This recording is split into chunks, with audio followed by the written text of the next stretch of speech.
come within a hair's breadth of death, maybe even many times. But we will not die until our work is done.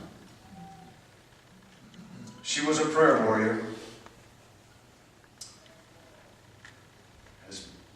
Seems like everybody's been mentioning that.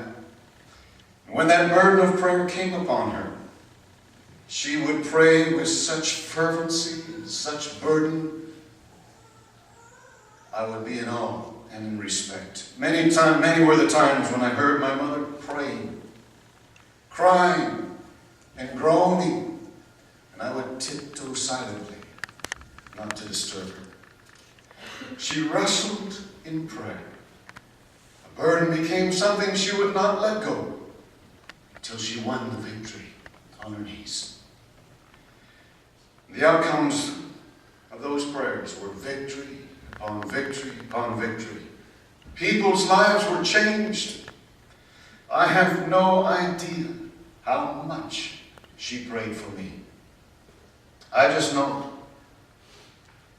that I will sorely miss that prayer warrior that was covering my back.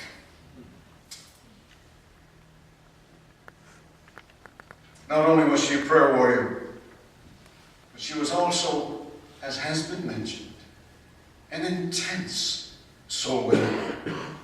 She led me to Christ when I was about 6 years old.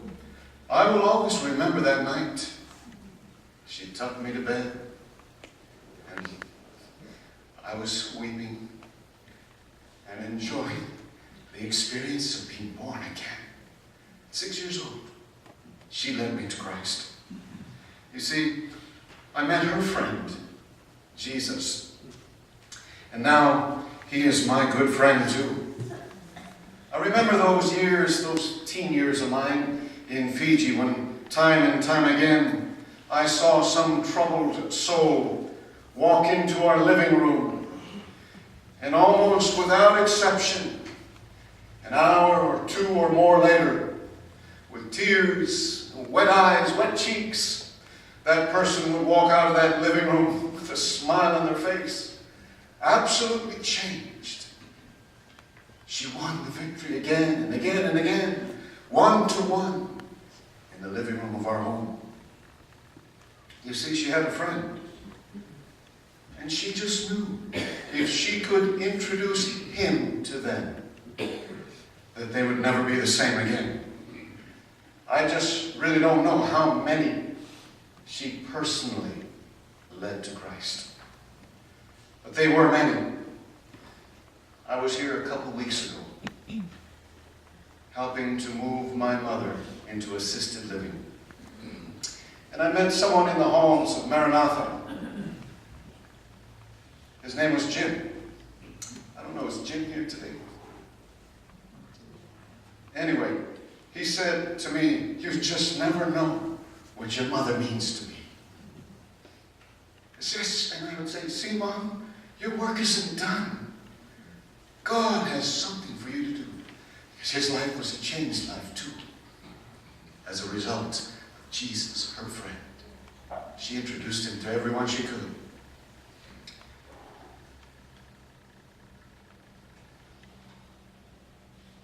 Our victory over death is also in our total lack of fear of death.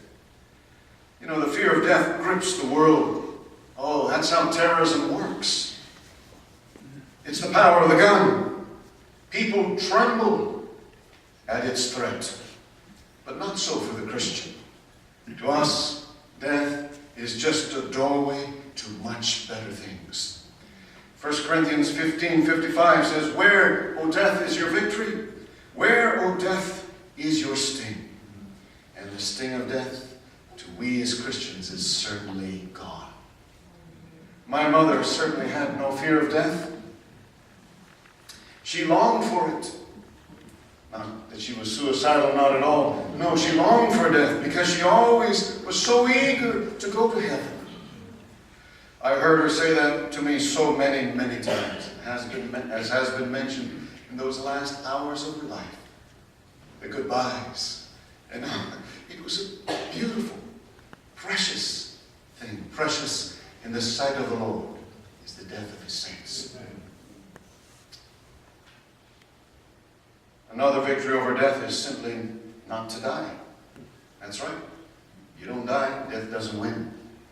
And by that I mean the rapture of the church, where those who love him and are looking for his coming will be caught up to meet him in the air when that trumpet sounds, just before his second coming to this earth. If anyone believed in the rapture, it was her.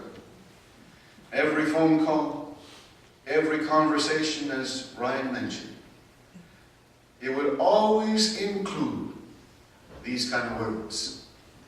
I don't think it'll be long, Randy, until he comes to take us home. Amen. Every conversation, without fail. And if you were talking to her in person, it's when she came to this point, her eyes would sparkle.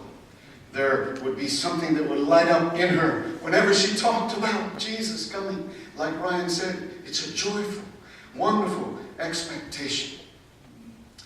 The rapture was not just a teaching to her. No, it was her great hope. It was her life. It was her expectation. She lived for it. I think we could literally sit down and talk for hours, recalling all the selfless deeds, her countless acts of sacrifice. Yet her homegoing, yes, it is our great loss. But you know, it's not just a big vacuum. It's not just a huge hole that is left behind, because there is something else that was left behind. There were seeds. Seeds that were left behind. Planted in our hearts. Yes, Mom, they are there in our hearts. Your seeds of love, sacrifice, we cannot walk away from what we have seen. Your seeds of Maranatha. As many of you know, that means the Lord is coming. That seed is certainly in my life. Out in the South Pacific, I even named one of the mission boats that we built, Maranatha. I cannot walk away from it. It's in me. I'm a believer, Mom. Yes, he is coming soon. And also your seeds of relationship with Jesus, Mom. How can I escape your best friend?